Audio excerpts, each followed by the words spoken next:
مشر محمد اشرف غنی د داخله وزارت او لوی سرنوالي ته تازه امر کړی دی.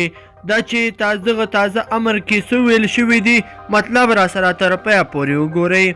ګرانو لیدونکو السلام علیکم. ولسمشر غنی پر خپله ټویټر پاڼه لیکلي په لوګر ولایت کې د زده کوونکو د جنسي ځورونې راپورونو شدیده ناراحته کړی دی او لویه څارنوالۍ ته یې امر کړی دی چې دا موضوع په جدي ډول وڅېړي. ولسمشر لیکلي په دې اړه د دوه مدني فعالانو د نیول کېدو د راپورونو له خپرېدو وروسته یې عاجل ملي امنیت ته امر کړی دی چې په دې اړه د خپل اقدامات ودروي او د قضیې د راسپړونکو قضیه د کورنیو چارو وزارت ته راجع کړي.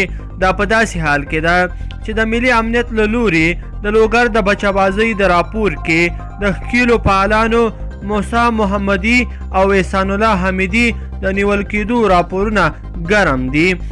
ولسمشر غني ویلي دي د دغې قضیې په اړه نه یوازې دوه مدني فعالان کورنیو چارو وزارت ته متحول کړي بلکې لویه څارنوالۍ او د بشر د حقونو کمیسیون ته هم امر کړی دی چې موضوع په جدي ډول وڅېړي.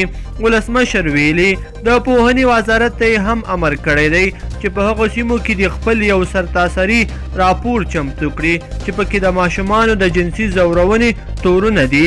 په همدې حال کې د امریکا سفیر جان باس د بخښنې نړیوال سازمان د بشر د حقونو خپلواک کمیسیون د جرمني سفیر د ماشومانو د جنسي ځورونې د راپور د نشرولو په تړاو د دوه فعالانو د نیول کېدو په هکله نیوکې کړې وې.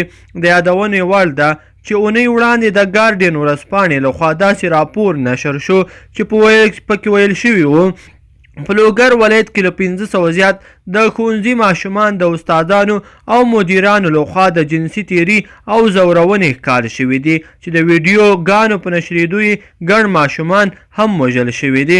خو ملي امنیت تېره ورځ د دې راپور چمتو کوونکي دوه مدني فعالان موسی محمدي او احسان الله حمیدي په یوه ویډیو کې ښکاره کړل چې بخښنه یې غوښتې ده.